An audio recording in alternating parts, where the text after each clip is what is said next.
ஏன் செய்ய முடியாது?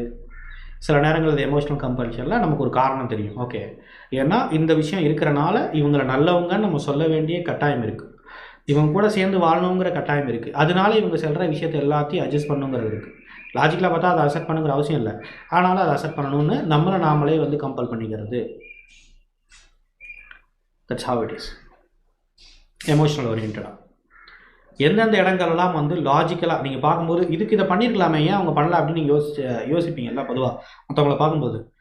அப்போ நீங்கள் யோசிக்க வேண்டியது என்ன, அவங்க லாஜிக்கலாக யோசிக்கலை, ரேஷ்னலாக யோசிக்கலை, எமோஷ்னலாக யோசிச்சிருக்காங்க. ஏதோ ஒரு எமோஷனால் அந்த விஷயத்தை அவங்க பண்ணி வச்சுருக்கிறாங்க. ஓகே, அவங்க ஏதோ ஒரு விஷயங்களில் ப்ரீ ஆக்குபைடாக இருக்கிறனால இந்த விஷயங்களை அவங்க பண்ணி வச்சுருக்கிறாங்க. எமோஷன், ஏதோ ஒரு எமோஷனுங்கிறது அவங்கள அந்த மாதிரி முடிவெடுக்க தூண்டி இருக்கு. உடனே இதை கொண்டு போய் நீங்கள் இப்போ நார்சிஸ்ட் கொண்டு போயிட்டு பாவம் அவங்களுக்கும் ஏதோ ஒரு எமோஷனலாக தூண்டி இருக்கு அப்படி தானே அப்படின்னு நினைக்கக்கூடாது. ஓகே,